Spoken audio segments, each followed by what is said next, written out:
24. Yeah, even I do that. Even yesterday and day before yesterday's class, I did 23. I saw that bit morning so many times, 23. So many times I've done 23. Yeah. Yeah, we are live. I'll share the link, Mataji, and then you can start.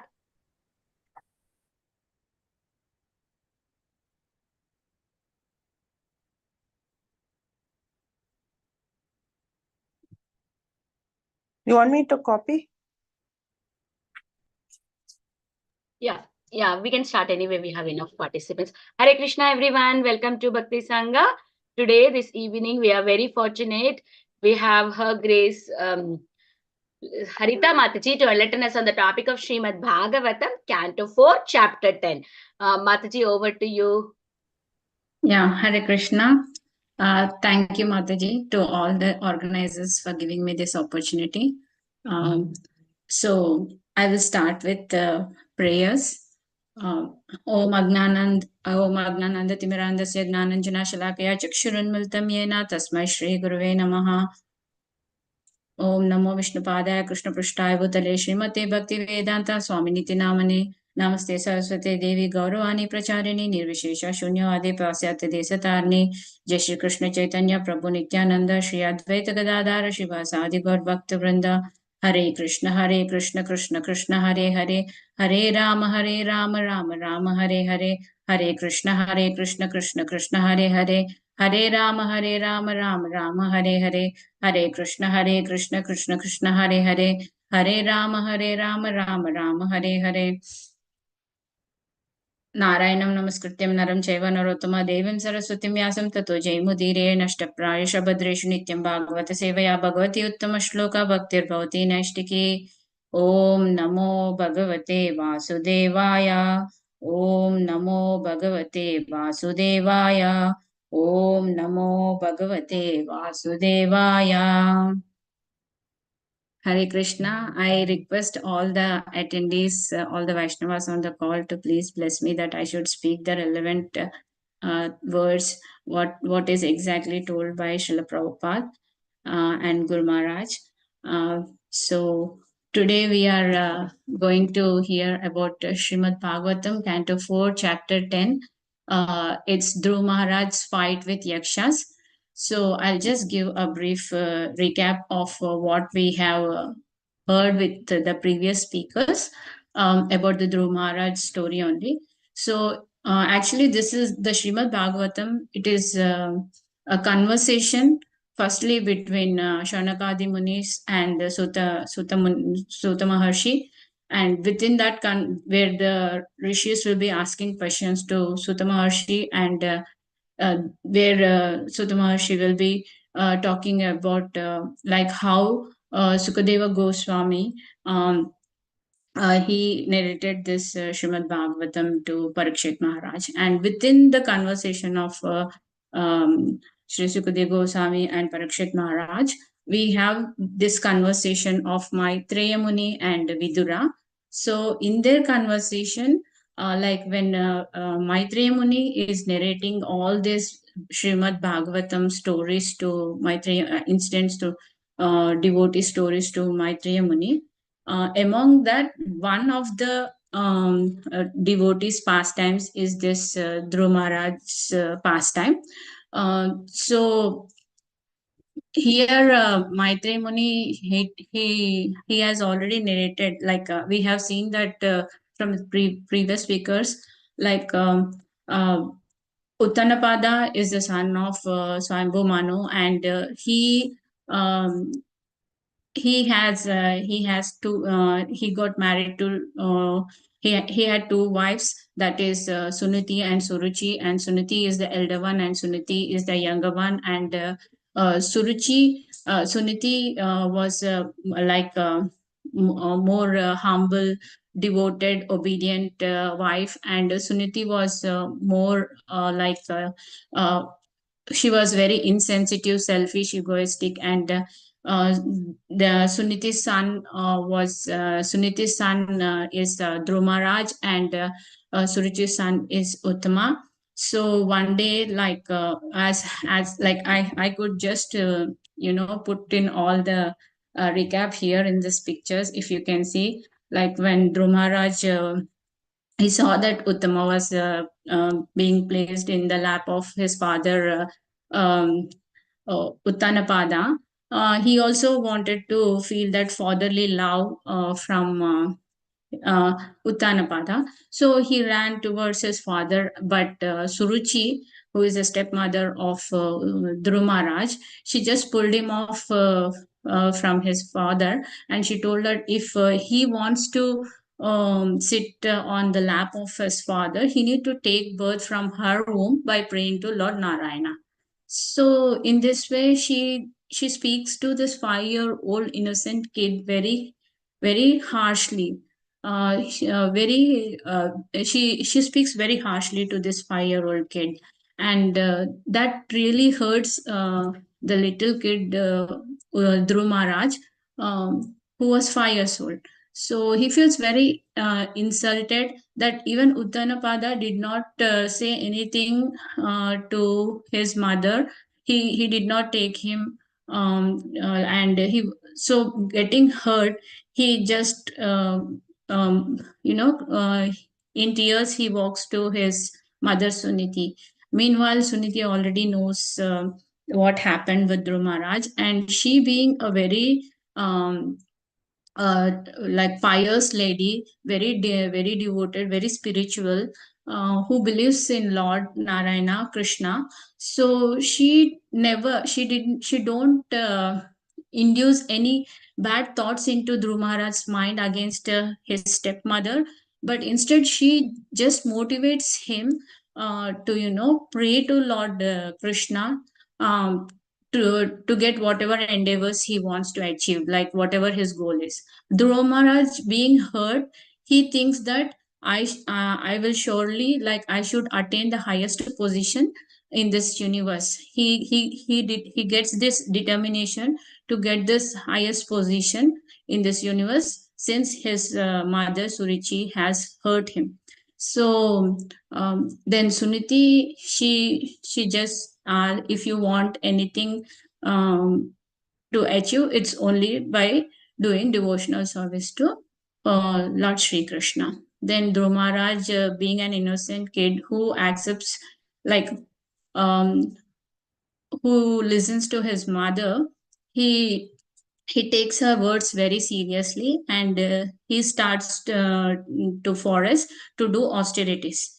Meanwhile, since while he is going to like a forest, in Narad Muni comes, since Lord knows about his devotees and what is in the heart of his their devotees. So Lord himself sends Narad Muni to guide Dhruv Maharaj. Dhruv Maharaj gets the instructions, like first Narad Muni tests the determination of Dhruv Maharaj, and he wants to like he just tells him like how the forest will be, what will be the conditions. Being a 5-year-old kid, do you really want to do this? It is very dangerous in the forest and all. He tells to Dhruv Maharaj, but Dhruv Maharaj is very determined that he wants to attain the highest position in this universe. So, and Sunit, before that, I want to tell one point that Suniti tells that Suniti and Nardamuni, they both know that whatever desire Dhruv Maharaj has, this can only be fulfilled by Lord Sri Krishna. This can't be fulfilled by any demigod. So therefore, they instruct him to pray to Lord Sri Krishna, the Supreme Personality of Godhead. So Narad Muni also gets convinced that the determination of Dhruv Maharaj is very strong. So he instructs him like how to do these austerities in the forest and where to do it. He asks him to go to Madhuban in Vrindavan and start his austerities, and he gives this mantra, Om Namo Bhagavate Vasudevaya. Then Dhruv Maharaj, he heads towards Madhuban and he starts his penance, and he, with lot of devotion and concentrating on the 400 form of Lord Sri Krishna, he starts his austerities with like in the first month he had only like 1 day he used to eat only 1 day for every 6 days. And similarly, in the next month, he was drinking only water. And in the third month, then he was just being only breathing air. And later on, he did like severe austerities, like in the next four, four, five, four, and fourth, fifth, and sixth month, he did severe austerities, like only depending on air. And later in the last month, he was totally he was not even breathing. And he was just concentrating on the four-handed form of the Lord and standing on one leg. He was doing this austerity. And finally, like, since he totally was concentrating on the Lord's form, the Lord himself has manifested in his heart. And he was like, the whole universe is in the Lord. So he was feeling that heaviness. And he uh, and the whole universe was shaking because of this austerity which Dhruv Maharaj was doing. So after that, what happened is that uh, all the the demigods, they went to uh, Lord Narayana, Krishna, and they told about the situation, like what is happening in the universe, and can he take control of this. Then Lord Krishna assures them that he will take care of it. And he goes on Garuda and to Dhruv Maharaj, to Madhavan. There, suddenly, Dhruv Maharaj sees that the Lord has disappeared from his sight where he was meditating.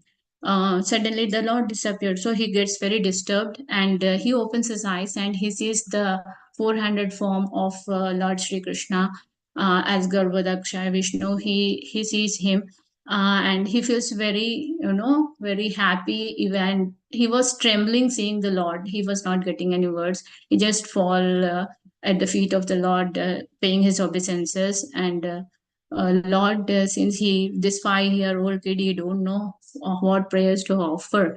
So he just Lord touches Dhruv Maharaj with the conch shell in his hand, and immediately he gets all the knowledge of all the Vedas. And Dhruv Maharaj pays like his he offers his prayers to Lord Krishna. That he offers his prayers in many ways. Like, we are materialistic people, we don't know how to pray him, and for what we need to pray him. Like what service, like we should be very selflessly praying him, but we will be desiring all materialistic things. The actual thing we need to pray is liberation from this life and death. And he prays for like devotional. He prays him that with the association of devotees, we can do our services more perfectly. And we can be in devotional service. He prays to Lord in many ways. And then Lord gets very, Lord is very happy and satisfied. And Dhruv Maharaj has achieved this darshan of Lord within 6 months, he being a kid. So it was something like very astonishing. And then Lord, being very happy with Dhruv Maharaj, he blesses him.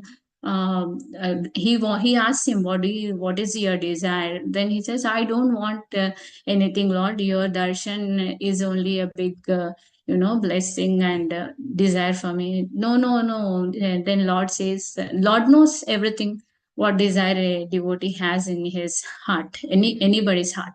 So Dhruv Maharaj, being since he did this penance and austerities, he got cleansed. Like, all his desires got vanquished. What he had only one desire, that also got vanquished, because he got that enlightenment that these all materialistic things are nothing. Serving Lord and being in his like at his footsteps is the main goal of any living entity. So he realizes that, but still Lord blesses him with his desire that he will attain the highest position in the universe. That is, he will be ruling the Dhruva Loka, where we have the Shvetadvipa, where Lord resides in the Kshirodakshaya ocean.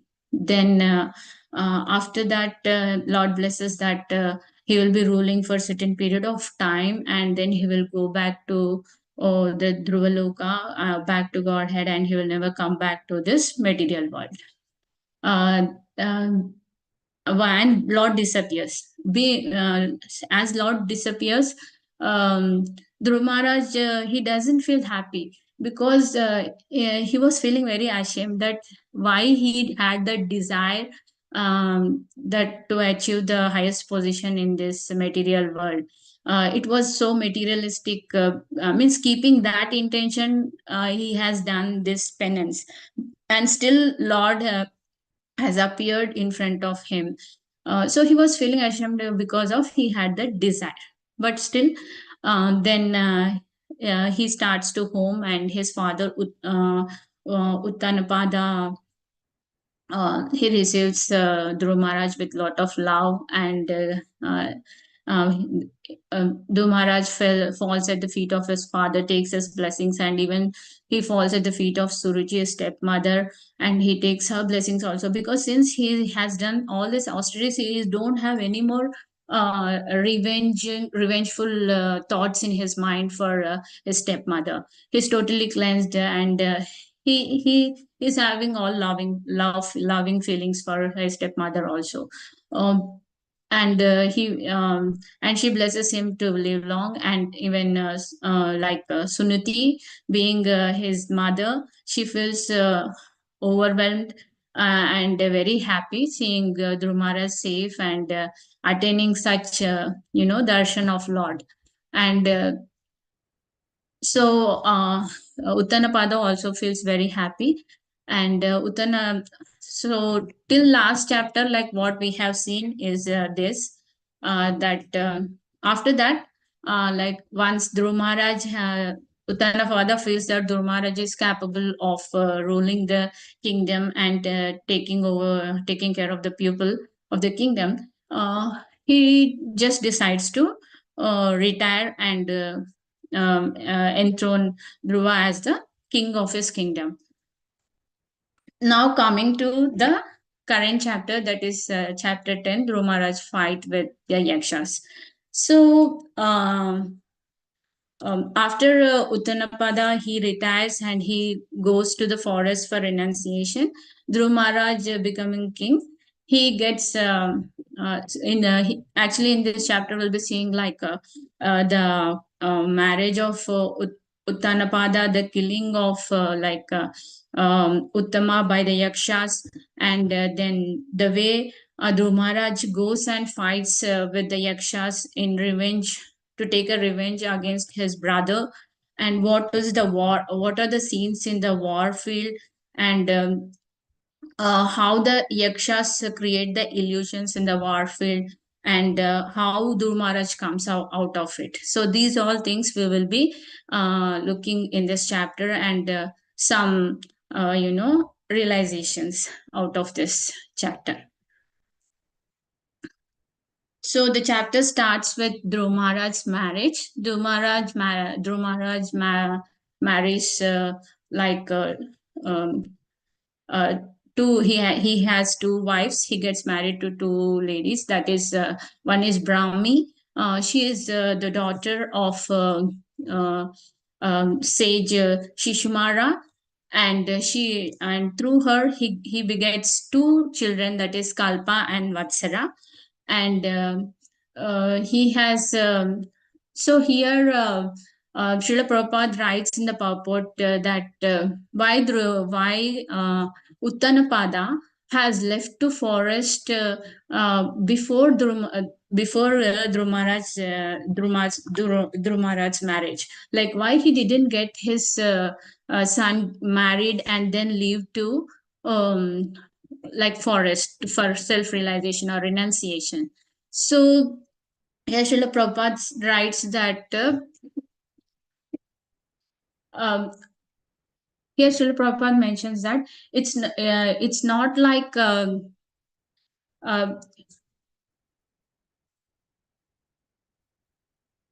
sorry, yeah.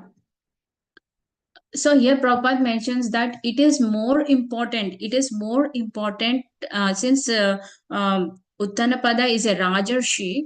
Um, he um, he knows the importance of self-realization than what than other things that are secondary.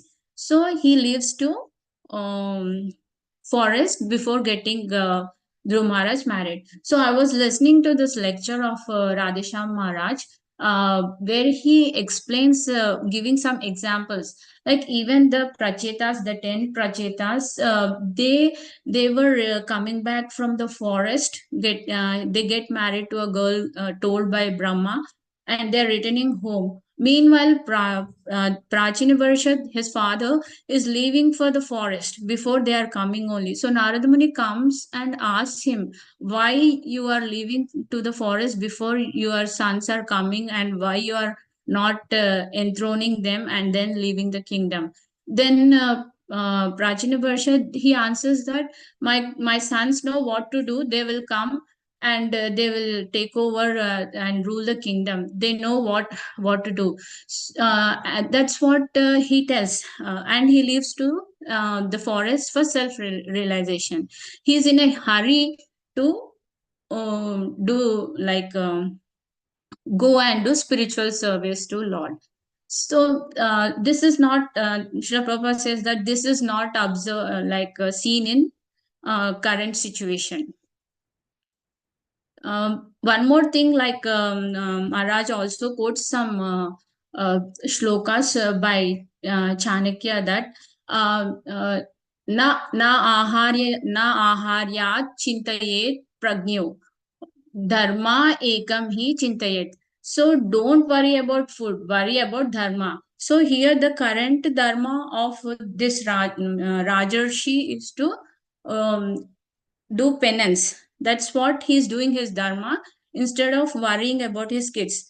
And one more thing is that it is also, he also gives one more example, that when a child is born, Lord already arranges his food. Like when a child is born, the mother already produces milk in her breast.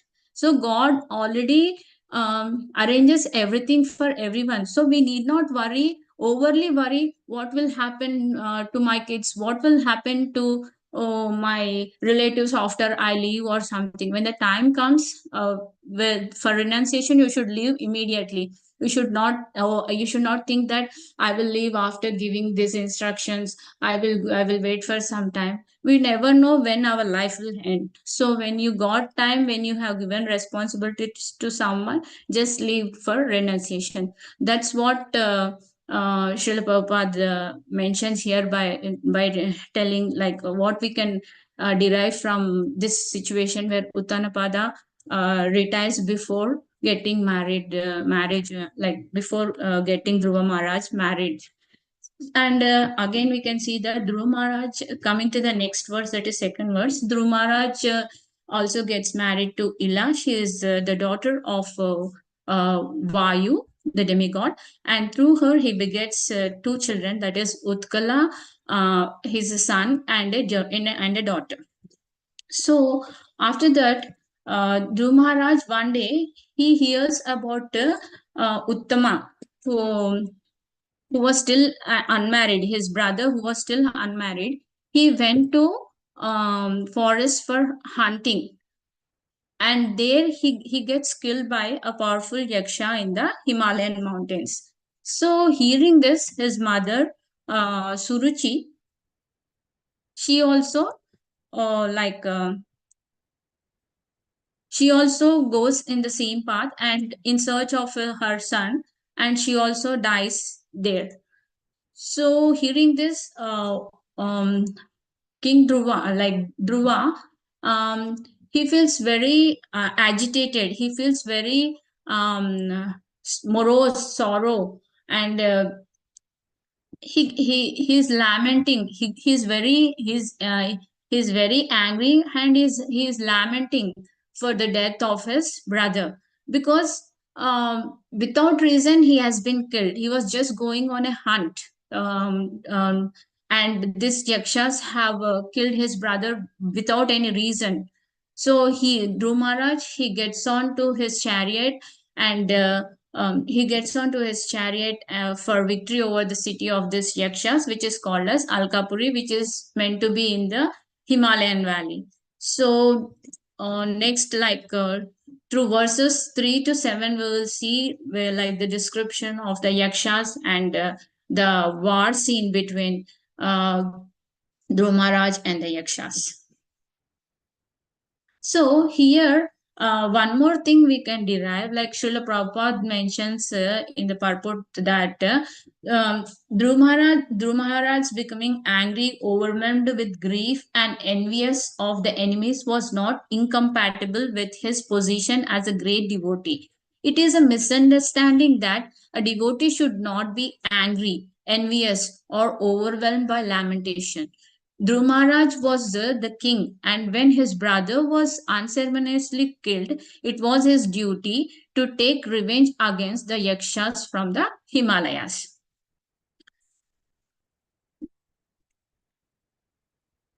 So here, in this purport, Srila Prabhupada answers very important question to us. That is, what Srila Prabhupada says is that a devotee becoming angry, envious, or grief-stricken is not something uncommon, because they are also having emotions. They are also having emotions, and anger being used in performing a duty is acceptable. Anger being used in performing our duty is acceptable, because here, um, since Uttama was killed without any reason, and Dhruv Maharaj being a Kshatriya, punishing the person who has without any reason killed his brother is not at all anything wrong. That's what uh, we can understand from this. And we can also derive one more thing, is that uh, here Srila Prabhupada also tells in one of the commentary that he gives various examples, like how we can use our anger in to perform our duty, like anger to be used in doing some duty. Example is like Hanuman. He is using his anger, he's using his anger to burn the whole Lanka, so that he's is some way punishing the Ravana. Similarly, Lakshmana, he gets angry on Sugriva, because he's totally forgot about his duties, and he promised Sri Rama that he will be coming back after 4 months, and then they will be going on in search of Mother Sita, but still uh, he did not come back and help Lord Rama. So the anger of Lakshmana is, it's acceptable. Similarly, Lord Rama's anger on the ocean, when the ocean god, after Rama being, he was asking to please give a way to reach Lanka. When the ocean god was not listening, Rama was forced to show his anger actually there. So that was acceptable, because that he has done to do his duty to get Sita Mata. So anger used in a proper way is acceptable. So here Sri Prabhupada says the same.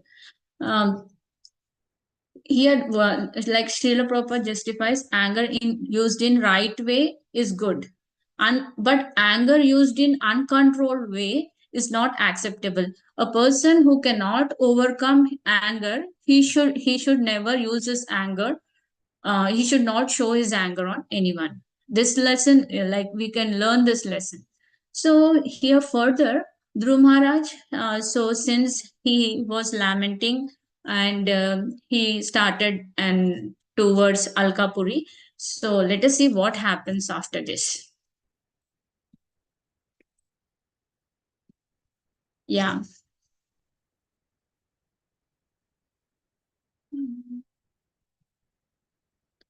we can see like these yakshas, they are very mystical. They are having various forms and shapes also, and they are very dangerous. And Dhruv Maharaj is going to, have a fight with these mystical yakshas.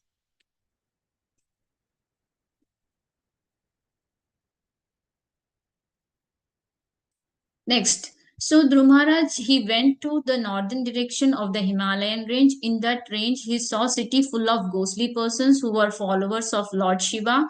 Then Maitreya Muni continues that he continues to narrate the story to Vidura that as soon as Dhruv Maharaj reached Alkapuri, he immediately blew his conch shell. Like he wanted to give a signal to these yakshas, and he sounded his counsel, which was reverberating throughout the entire sky and in every direction. The wives of the yakshas, they became very, bewildered. They were very frightened. From their eyes, it was apparent that they were full of anxiety. Then Maitreya Muni, he tells to Vidura, "O Vidura, the greatly powerful heroes of the yakshas, unable to tolerate the resounding vibration of the council of Dhruva Maharaj, came forth from their city with weapons and attacked Dhruva. Dhruv Maharaj, who was a great charioteer and certainly a great bowman, also immediately began to kill them by simultaneously discharging arrows three at a time." So this is all like here Maitreya Muni is describing the war scene, like what is happening between Dhruv Maharaj and the yakshas.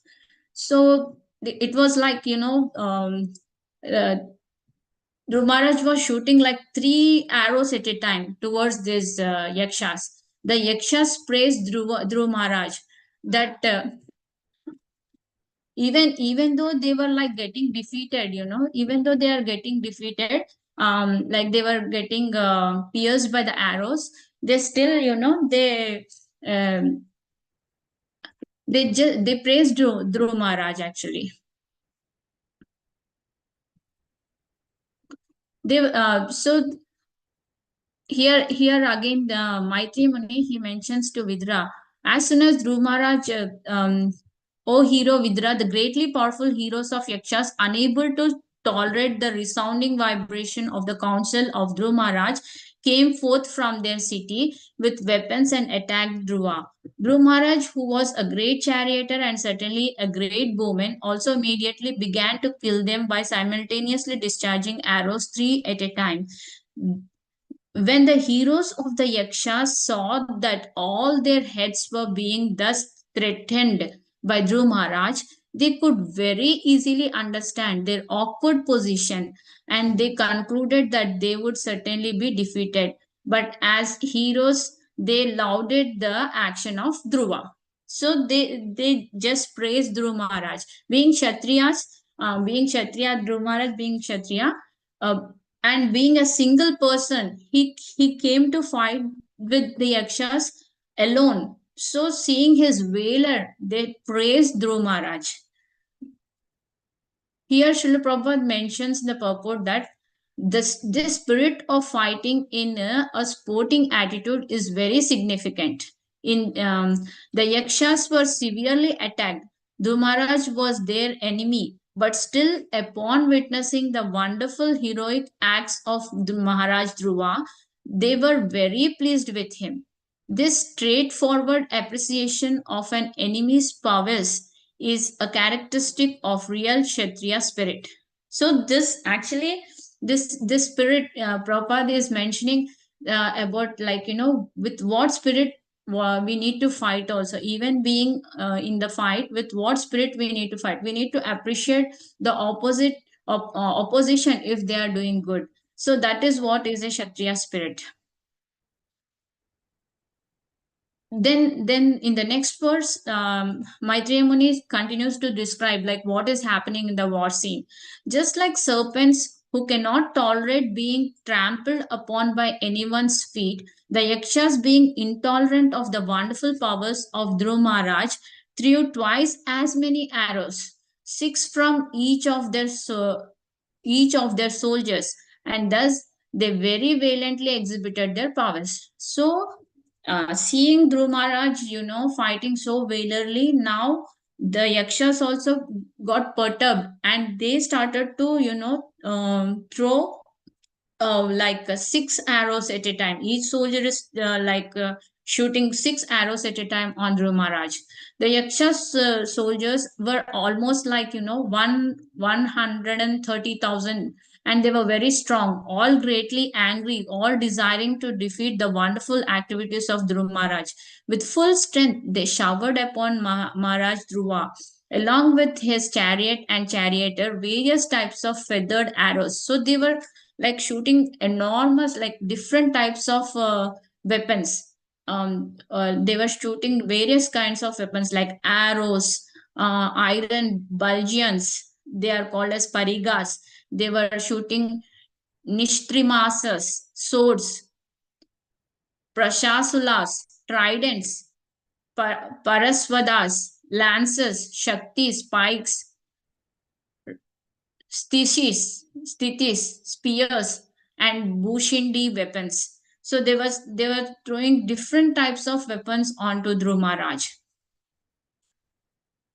So since Dhruv Maharaj being alone, he in the next verse we'll see that Dhruv Maharaj was completely covered by an instant shower of weapons. He was totally covered by the instant shower of weapons that was coming from the yakshas. And we should note that these yakshas are very, very, mystical. They're very mystical.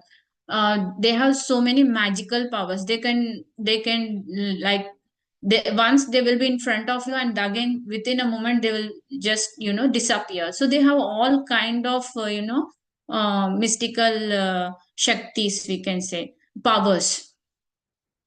So Dhruv Maharaj was completely covered by the instant shower of weapons, just as a mountain is covered by instant rainfall.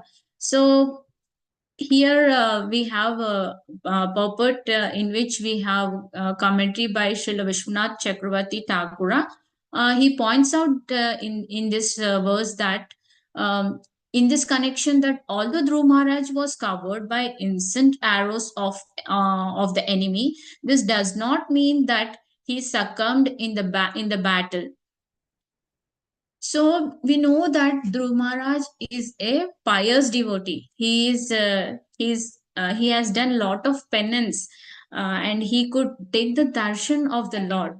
So we know the piety and the power of Dhruv Maharaj. So showering all these weapons and everything, he will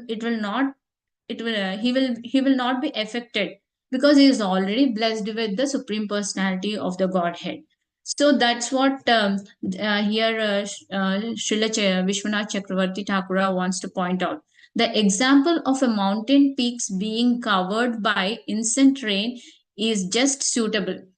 So here Srila Chakravarti Thakur, he is comparing a mountain peak, he is comparing Dhruv Maharaj to a mountain peak being covered by instant rains is just suitable. For when a mountain is covered by instant rains, all dirty things on that mountain gets washed away. Similarly, the instant shower of arrows from the enemy gave Dhruv Maharaj new vigor. So getting these powerful weapons, the shower of these weapons on the Dhruv Maharaj came out with more vigor to fight. So Dhruv Maharaj, this shower of weapons on him from his enemy gave Dhruv Maharaj new vigor to defeat them. In other words, whatever incompetency he might have had was washed away. So whatever like lethargy, what we can say lethargy or whatever he had, all that got washed away by this shower of weapons in some kind, like instead of being doomed, instead of getting depressed or bewildered, Dhruv Maharaj came out with more power and energy to fight against this yakshas. So that's what we will see here. In the next verse, we'll see the Maitreya Muni, he mentions to Vidura, All the Siddhas from the higher planetary systems were observing the fight from the sky. And when they saw that Dhruva Maharaj had been covered by instant arrows of the enemy, they rode tumultuously. The grandson of the Manu, Dhruva, is now lost. They cried that Dhruva Maharaj was just like the sun, and that now he had set within the ocean of Yakshas. So, seeing like this war, this war is being watched by everyone, demigods, siddhas, all the we have many other lokas above. So all those were watching the war of Dhruva with this Yakshas, and the siddhas, they were telling that, they were watching this war between Dhruva Maharaj and Yakshas, and they were like, they exclaimed actually, seeing the situation of Dhruv Maharaj totally covered by the arrows. They were telling that now he has totally lost in these weapons thrown by the Yakshas. So here, in the purport, Srila Prabhupada he writes that the denizens of the planet Siddhaloka, where the residents can fly in the sky without airplanes, were anxious over Dhruv Maharaj's welfare in the battlefield. Srila Rupa Goswami says, therefore, that not only is a devotee well protected by Supreme Lord, but all the demigods and even ordinary men are anxious for his security. So even we also, when we see, at least in my case, if we are seeing some movie, if a good person is going to be beaten up by some villain, we'll be thinking, oh no, come on, you should do it. You should protect yourself. We will be thinking like that for that person, like for the hero.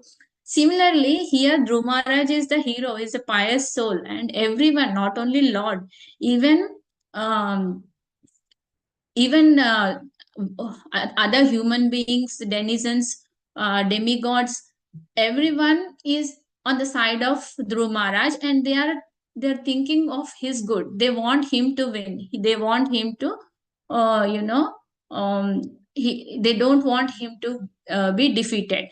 So that's what everyone was coming and watching it, and everyone was very anxious for his security and safety. The comparison given here that Dhruv Maharaj appeared to merge in the ocean of the Yakshas is also significant. When the sun sets on the horizon, it appears that sun rises again in due course at the end of the night. So here we have there is a good analogy that is being given um, uh, by Srila Prabhupada in the purports, that how here the Dhruv Maharaj is being compared, like, as the sun sets in the ocean, the Siddhas cried as Dhruv Maharaj appeared to merge among the Yakshas. Like Dhruv Maharaj is getting merged in the inside the weapons of the Yakshas as the sun is setting in the ocean. We know that sun sets in the ocean, but it never merges in the ocean. Then it again raises up, right? So that's what is the significance. Although seeming to drown in the ocean, the sun is not harmed. Similarly, Dhruva had no difficulty. Even though for time being he is being submerged with those enemies' arrows, he will still be overcoming that, and he will come out of it like a shining sun. So same we will see in the next verse. The Yakshas, being temporarily victorious, exclaimed that they had conquered Dhruv Maharaj. But in the meantime, Dhruva's chariot suddenly appeared, just as the sun suddenly appears from within the foggy mist. So here, Srila Prabhupada is comparing Dhruv Maharaj as the sun and the Yakshas as the foggy mist. So we know that the sun is just covered by the fog temporarily, but ultimately it's again through its rays, it totally dismisses the foggy mist. The foggy mist totally disappears with the rays of the sun. So here Dhruv Maharaj is compared to the sun and the great assembly of Yakshas as foggy mist. Fog is insignificant in comparison with the sun. Although the sun is sometimes seen to be covered by fog, in fact, the sun cannot be covered by anything.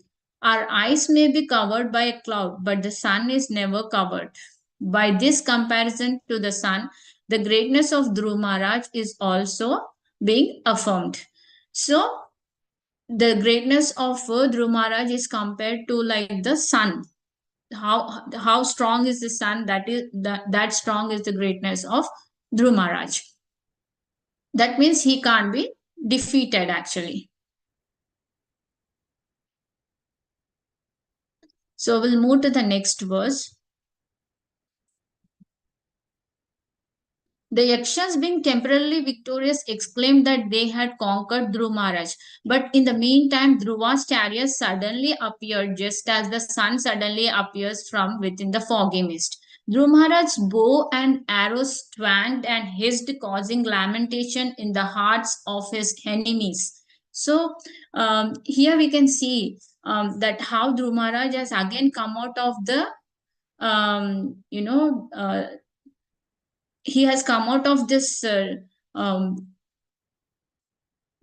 situation that was created by yakshas. He was facing all this heavy shower of the weapons, but still he has come out of all these weapons by his valor, and he is being compared to same as the sun here.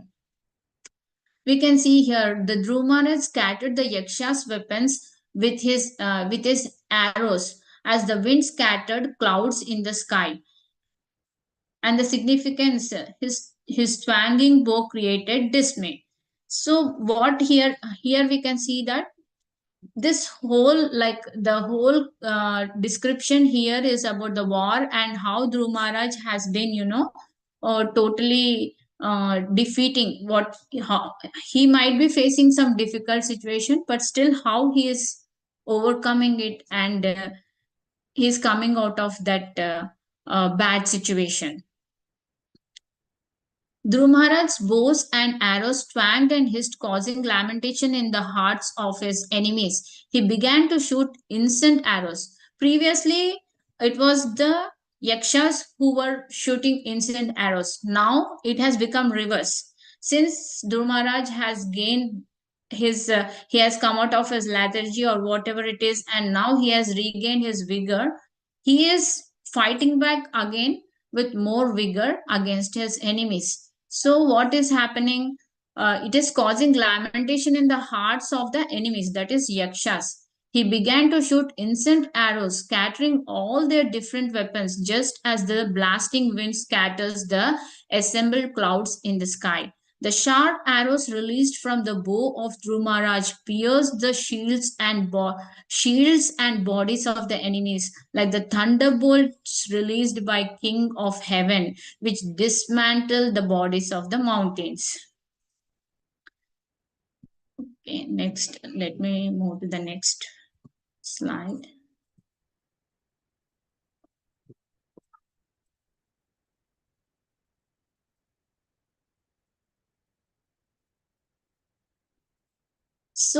So as Dhruv Maharaj was showing his valor and vigor, and he was, fighting back against this yakshas.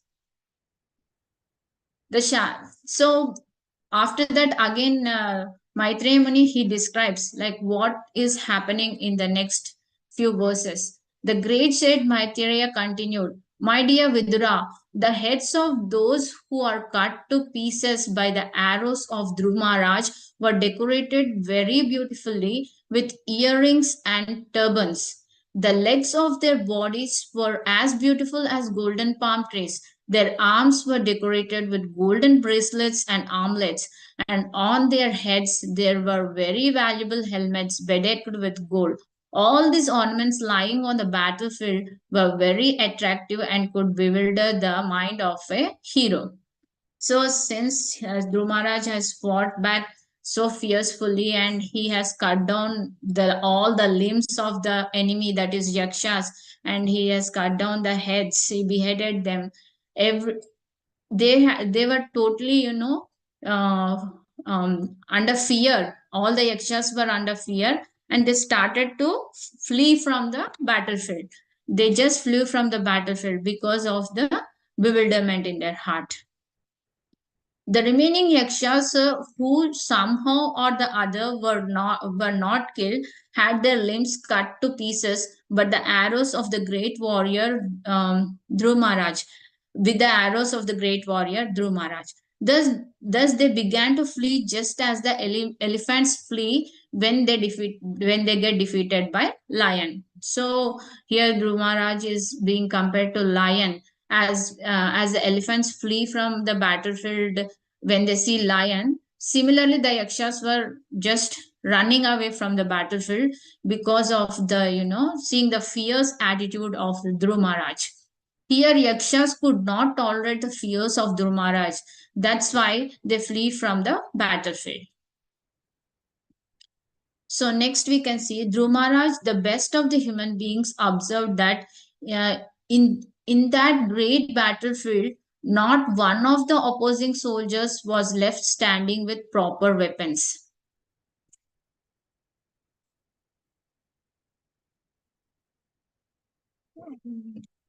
I'm sorry, I just missed it. Okay.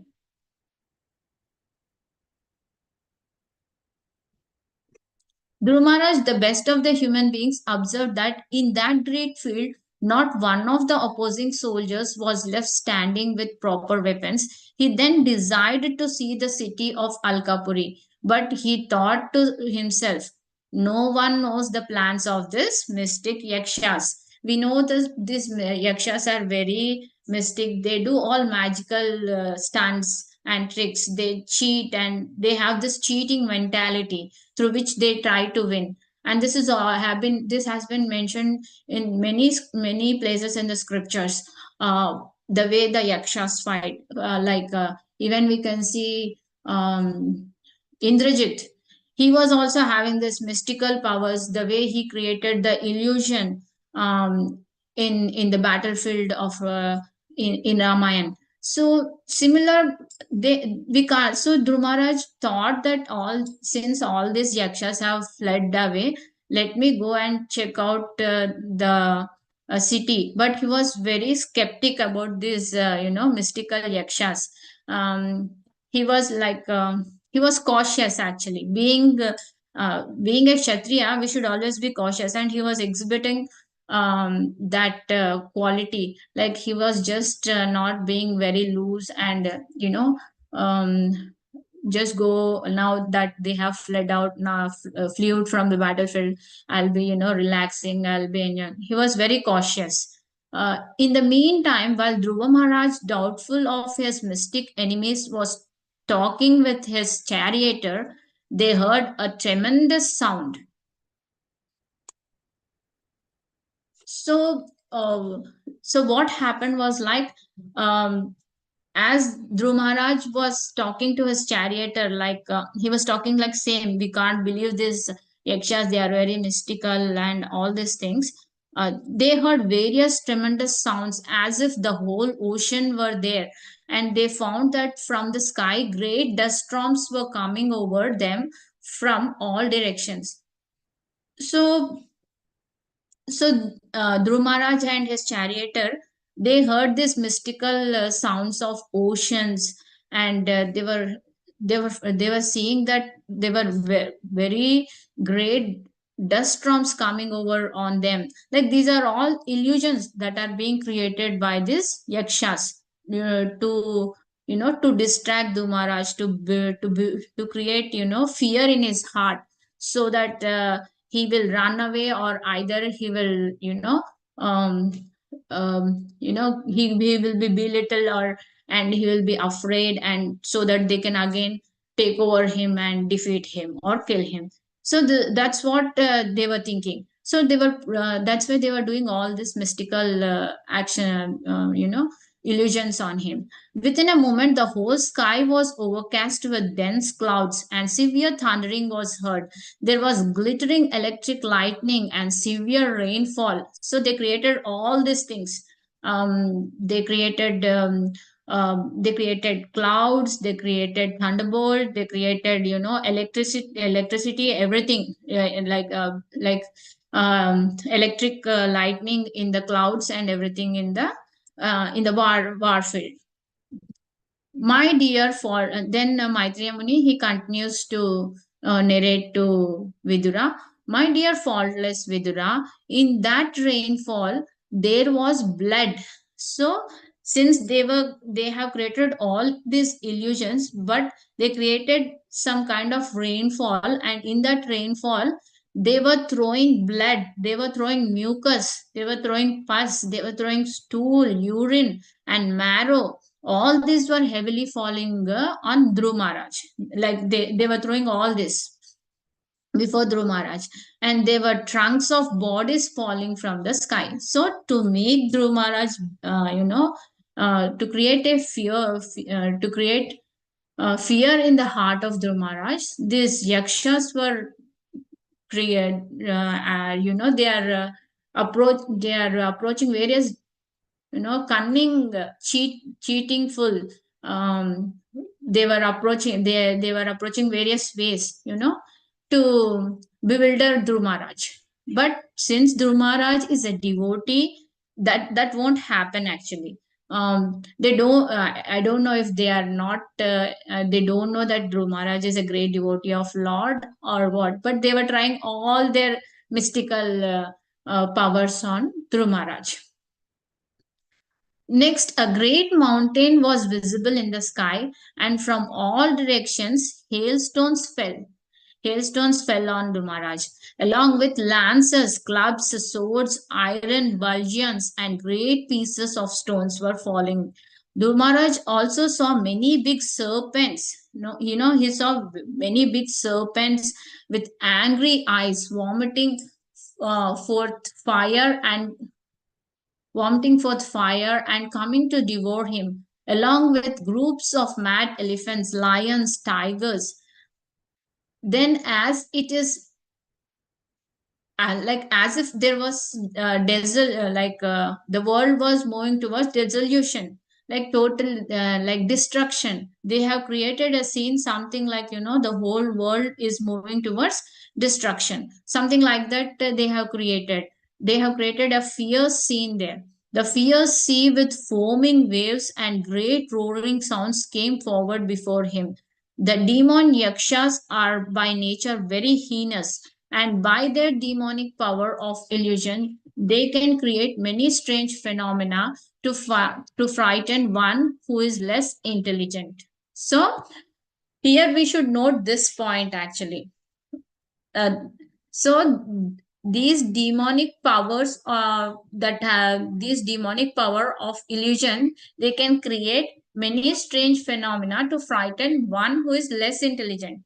So this trick of illusionary things will work on only the person who is weak hearted, but the person who is in Krishna consciousness, who is chanting, who is a devotee of the Lord, who is a devotee of Krishna, on him all these illusionary things will never work, because he is always in constant protection of the Lord. And Dhruv Maharaj is great devotee. He is a pious soul. So uh, they don't know that he's, I don't know if they don't know that he is a great devotee or what, but they are playing all these mystic things on him. But this won't affect Dhruv Maharaj in any way. So here Dhruv Maharaj, being a purified soul, he can't be frightened by these demonic powers. When the great sages heard that Dhruv Maharaj was overpowered by the illusionary mystic tricks of the demons, they immediately assembled to offer him auspicious encouragement. So we are coming to the end of this chapter. So what happened is, like when here we can understand one thing. So as we know that many denizens, demigods, everyone is watching Siddhas. There are many other lokas. So all the creatures in various lokas, they all are watching this war between Dhruv Maharaj and the yakshas. So they are all watching this. So this is what it is. they are all watching this, and in that there are some pious sages who are also watching this, and they are seeing that Dhruv Maharaj is being totally um he's being put under a spell of illusion, and and the illusions that were being created by these yakshas were very horrific. So um, so these sages who are passing by, uh, they they they started to pray for Dhruv Maharaj. Actually, here in the last verse, we will see how these sages pray for Dhruv Maharaj. So the sages say, all the sages said, "Dear Dhruva, O son of King Uttanapada, may the Supreme Personality of Godhead, known as Sarangadhanva." Sarangadhanva means the one who holds bow in his hand. So the Lord also holds a bow in his hand, like Sri Rama. He holds a bow in his hand. So may the Supreme Personality of Godhead, known as Sarangadhanva, who relieves the distress of his devotees, kill all your threatening enemies. The holy name of the Lord is as powerful as the Lord Himself. Therefore, simply by chanting and hearing the holy name of the Lord, uh, many men can be fully protected from fierce death without difficulty. Thus, a devotee is saved. So, here the sages have come to pray for Dhruv Maharaj and to give him advice, to give him advice in the difficult times. Sometimes in the difficult times, even a devotee might be getting little bit bewildered. He will not be like totally means he will be saved some or the other way, since he will be chanting, he will be having that faith in God. God sends someone to help to that devotee. So it was in the form of this sages. So here in the purport, Srila Prabhupada mentions the great rishis approached Dhruv Maharaj at a time when his mind was very perplexed due to the magical feats exhibited by the yakshas. Be anyone in that situation where fire is being vomited from the mouth of the snakes, as if some lions and animals are coming and falling on your face, and elephants are falling on your face, all this is happening. We can't imagine how horrific the situation is, you know. Knowing all the things, the Lord has sent these sages as a savior, as a savior, and as a advisor to Dhruv Maharaj. So that's what here Srila Prabhupada mentions. A devotee is always protected by Supreme Personality of Godhead. By his inspiration only, the sages came to encourage Dhruv Maharaj and assure him that there was no danger, because he was a soul fully surrendered to the Supreme Lord. We know already that Dhruv Maharaj is totally surrendered to the Supreme Lord. He has been a self-realized soul at the age of 5.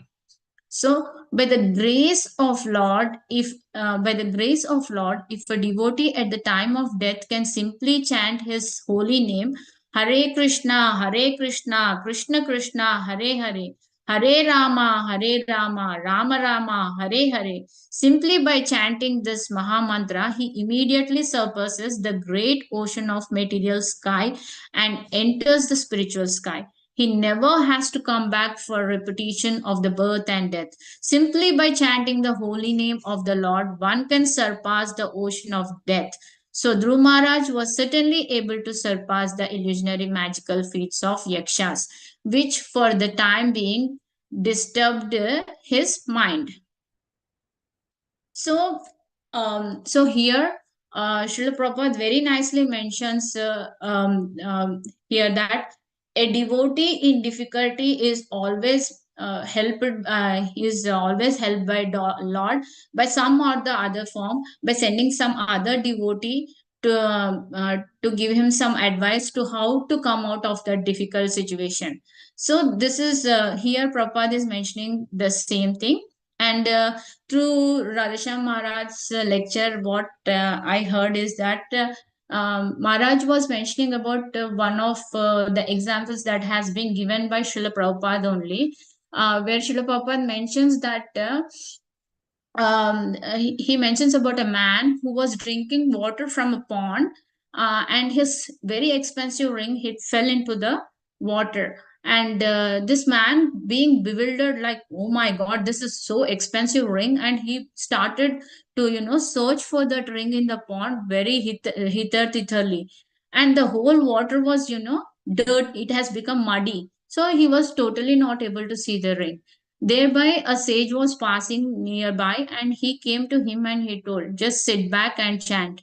Then this man asked, why I should chant? It's my ring. I should go and search for it. It's very expensive. He said, that sage said, just sit and chant. You will see what will happen. So he just waited and he started to chant, chant, chant. And after some time, when he just opened his eyes, he saw that the water in the mud was settled, and the water was very clear, and he was able to see his ring. He took that ring and he went back happily. So that means here Srila Prabhupada is mentioning that this pond is like our confused, cluttered mind. When mind is confused and cluttered, it don't know what to do. It gets bewildered. It does some unwanted things. So to calm down the mind, the best medicine is to chant the holy name, chant the Lord's name, chant Hare Krishna. So that's what Srila Prabhupada has given example here, which I heard through His Holiness Radheshyam Maharaj from one of the lectures. So that's how that's how we know that the importance of the holy name in that helps us in difficult times, that makes us our mind calm. So that has also helped here in this case for Dhruva Maharaj also. In the next chapter we will see that by by chanting, being a devotee, by chanting the name, he overcomes this situation that has been created by the yakshas, the bewilderment that has been created by the yakshas, and how he uses Narayana Astra and Narayana arrow, and how he shoots back arrows against the enemies, and how he kills the yakshas. And at one point it comes that the yakshas are almost in a verge of getting extinct. Then there at that point, till now it's okay, anger was used in doing his duty, but at that point anger is becoming uncontrolled. So then anger management lessons are given by Manu, his grandfather Manu, and again Kuber also. So there will be a discussion that we will be seeing in the next chapter. And we will see some essential points from this chapter. So what is the essence of this chapter is that from the first purport of this chapter, we could come to know that self-realization is more important than all other important works. Self-realization is most important than any other important work. That is one we could derive. And then the devotee is not stone-hearted. Devotee is a devotee also has emotions. And when king like Dhruva becomes angry, like this, it's because of doing some duty. Here, what was his duty? He used his anger in taking, in punishing the yakshas who unwantedly, who without reason killed his brother Uttama. So until then, it was good. But later, we will see how we need to do anger management also. And one more lesson we can learn is that but until and unless we have the ability to overcome anger, then only we should use this anger to do our duty for curbing the miscreants. Otherwise, we should not use the anger which we cannot control. A devotee of the Lord never faces defeat, because Srila Prabhupada always says that a devotee always emerges victorious, because he has Lord in his heart, and when Lord is in our heart, we will be doing only correct things. We will not. Lord will always direct us through other devotees, or by giving us, that consciousness that what we are doing is correct or wrong. That helps us to go in right path only. So a devotee is he never faces any defeat. Next, another lesson what we can derive from this chapter is always take good advice given based on shastras. So here, Dhruv Maharaj, he listens to the good advice of the sages who come in the difficult time and who remind him about the Lord, because he is bewildered. In that situation, sometimes devotees also, they forget, we need to remember God. So that way he took the advice of the sages, and he comes out of that situation. And and then other lesson, like the last one, is that chant the holy name and hear it. That's the only way to transcend death and all the difficult situations and confusions in life. So by chanting, chanting is one of the best remedies. Chanting the holy name, uh, through which we can transcend our death. Actually, here Radhesham Maharaj also gives one example where Prabhupada was asked, um, Maharaj, Prabhupada has asked that, I'm chanting, I will be facing death. And somebody who is not chanting, he will also face death. Then what is the difference between this? So Prabhupada answered them, the one who always chants will be facing the death for this lifetime only. He will never come back to this materialistic world again, and he will never face death again. But the one who doesn't chant, he will keep on coming and dying, and he will keep on facing the death. So that's what the chanting helps us, and that's how the chanting helps us. So these are the essences from this chapter. Thank you. Thanks a lot for giving me this opportunity, to all the organizers. I know I'm not qualified. I have done a lot of mistakes, but still, if anything is wrong, please forgive me and correct me. And please share your realizations. I'm not qualified to answer any questions, but please share your realizations and correct me. Vanja kalpatarubhyasya kripa sindhubhyev cha patitanam pavanebhyo vaishnavebhyo namo namaha. Hare Krishna. Hare Krishna, Haritha Mataji, what a beautiful class. Thank you so much, Mataji, for putting in so much of hard work.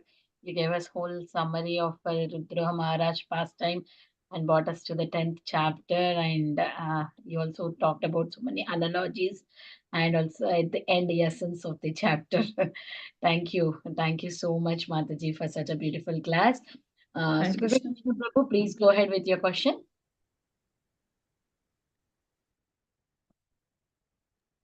Krishna Prabhu. Hare Krishna Mataji, Danda Pranam. Thank you very much for giving me a chance. Haritha Mataji, you did a wonderful preaching today, because it's a tough one. I was just wondering, 10 chapter, there's not much to talk, most of the fight, but you took out the essence of what is to be learned from each and every aspect.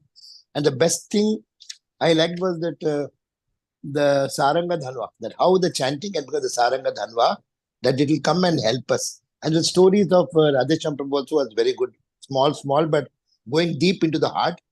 And one realization of what I got is, like we can see Prahlad Maharaj also, he was always in Sravana Kirtana Smaranam. And whatever difficulties were done, nothing happened because Krishna was holding him tight. Same thing happened to Haridas Thakur also. He was beaten in 22 marketplaces. He was just telling, don't beat them. They are doing ignorance. And Mahaprabhu to call the beating. And see, Dhruva also, in spite of so many yakshas and one small boy, because Krishna has seen him. Anybody who is been blessed by Krishna's vision, they will never get defeated. You told the same point in the end also. They will Yes. never get defeated. So he was protected, and also the other sadhus came and blessed him. And the one thing I liked was you told that how the mist is there, the sun is going. We think the sun is dead. No, the sun is going to come up some other place. It is like Yes. rising and setting. And the last one you told about that the wind was covering, and how Krishna, Dhruva came as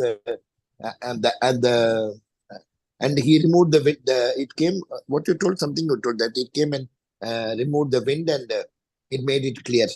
So Dhruva also No, came like back the and sun, sun, always, sun. it clears off the mist, the foggy mist. Similarly, Dhruv Maharaj, he came out of all the situations. Yeah. So With the it removed vigor, all. he just got removed out of this. This was like in the first phase. Later on, in the first phase, this happened.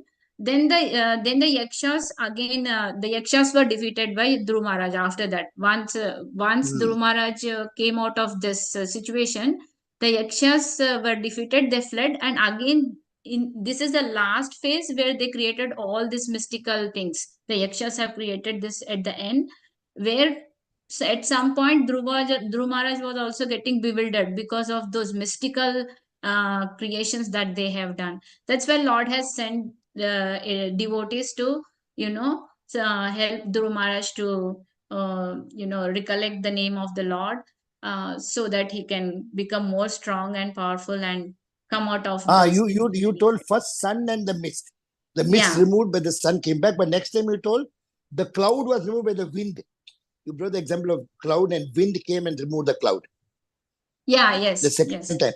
Yeah. So we can see that how Krishna will help the devotees who are seen by Krishna, who got the blessing of Krishna, who has been. So I can see for all of us, we have not seen Krishna, we have not met Krishna. Krishna is seeing us, but we are not been purified enough to see Krishna. So what I can see is Prabhupada's mercy, each and all our Guru Maharaj's mercy, all the sadhus' mercy. The biggest mercy is Bhakti Sangha mercy. Every day, 2 times. Yes. Bhagavatam and Yes, Chaitanya. So thank you so much. Took so much time, but I really liked it and wish you all the best. Thank you, Mataji. Hare Krishna. Thank you, Prabhuji, for sharing, and you again recollected everything. Like you have given again an essence of whole chapter also. Thanks a lot. And this is all, like I heard these all essences. I was also so thinking like this is only just description of the war, but somehow I got to listen to Radhesham Maharaj's lecture, and through his lecture only I could derive all these lessons. And these all lessons are like for me, for mainly the anger management thing. It's mainly for me. I thought like, yes, this is for me. I should have control on over, like if we don't have control on our anger, it is not good. So that also Prabhuji was explaining in that lecture actually. So I literally like that. It was mainly for me to purify No, you are a myself. very good speaker. I can see a good potentiality for you. You have got good memory and you know how to narrate it. Everything is good. All the best for a very blissful Krishna conscious preaching in the whole life. Thank you, Prabhuji. Thanks for all the blessings, and need it for lifetime, all the blessings. Thank you. Hare Krishna. Thank Hare you. Krishna. Yes. Sundaranand Prabhu. Yeah, sure. Hare Krishna, Haritha Mataji. Such a wonderful class, Mataji. Thank you. It's a nice preparation. You covered all the purport points and wonderful lessons we can learn and apply in our life. And I like this last slide, how you ended also is wonderful. The essence of the whole chapter you showing in one place. That's wonderful, Mataji. Yeah, thank you, Mataji, for covering beautifully. I just wanted to share one thing, that Vishwanath Chakravarti Thakur analyzes the analogies, one of the places where I don't know, you covered that already. Basically, in the beginning stages, when yakshas are shooting weapons to Dhruv Maharaj, then the comparison is given how rains are falling on mountains. That point you covered, right? When the rains are falling on mountains. Yeah, the rains are falling on the mountains to mainly purify the dirt. Exactly, right? Yeah. So that is when Yakshas are sending it to Dhruv Maharaj, a weapon. Yeah. But the other way around, when Dhruv Maharaj fights Against the Yakshas arrows also. against them, Yeah. you remember what happened there? They're like they are being overburdened by the the arrows by Absolutely, yeah. And Vishnu Chakra Thakur adds something more better there. Basically, same mountain is described. In that original context, Dhruv Maharaj was compared as mountain, right? yes. This context, Yakshas are compared to mountain. And then when Dhruv Maharaj is releasing arrows, then it's like thunderbolt beating the mountain. You know, thunderbolt Yes, actually yes, breaks yes, it fully, Prabhu. right? Yes. Whereas rain only is cleaning that only, little bit damage only, not much. It's actually Yes. helping. Whereas the other way around is fully destroying the mountain like that. Yeah, yes, yes, Prabhuji. Yeah, Yes. that was a nice thing I thought from Vishnu Chakra Thakur. But a very nice lessons, Mataji, you shared, especially practical lessons. Wonderful, Mataji. Thank you so much, Mataji, for sharing. Hare Krishna. Thanks for making me recollect that point, Prabhuji. Yeah, it's there actually. Maybe I missed it. Yeah. Yes, it's there. Thank you. No, you also shared, yeah. But I'm just remembering the Vishnu Chakra Thakur commentary only. Thank you, Mataji. Yeah. Okay. Yeah. Krishna Haritha Mataji, thank you for the very nice class. Very, very thorough. You went through each and every purport, every analogy, every commentary, and you also gave lots of practical application lessons, and you summarized everything. I saw some of the flow charts. You took so much pains to draw the flow charts and make even small illustrations were also taken so seriously and so nicely presented in the PowerPoint. Just shows how much dedication and sincerity you have when you have to present something. So really, really appreciate this class, Mataji. Thank you so much. Hare Krishna. Yeah, thank you, Mataji. Just learning from all our speakers and presenters, just learning from them. And that's all. Thank you, Mataji. Thanks for all the nice comments. Thank you, Haritha Mataji, once again for such a beautiful class. Thank you, dear devotees, for joining today. We will end the call here. Vancha kalpatarubhyasya kripa sindhubhyo cha patitanam pavanebhyo Pavanebhyo Vaishnavebhyo Namo Namaha. ki jai, Srila Anantakoti Prabhupada Vaishnav Vrind ki jai. Haritha Jai. Mataji ki jai. Anantakoti Jai. Vaishnav Vrind ki jai. Hare Jai. Krishna. Thank you. Bye-bye. Gauranga. Hare Krishna, Mataji. Nityananda. Thanks. Nityananda. Nityananda. Gauranga. Gauranga. Gauranga. Nityananda. Jai Jai Shri Gauranga. Radhe Shyam. सबको मिले वृंदावन धाम. गोवर्धन गिरिधर की जय हो. प्रभु को मिले नवकुल नवदीप. नवदुर्गा की जय की जय हो. Thank you, Vrindavan. Thank you. Bye. Bye. Preeti Vilas.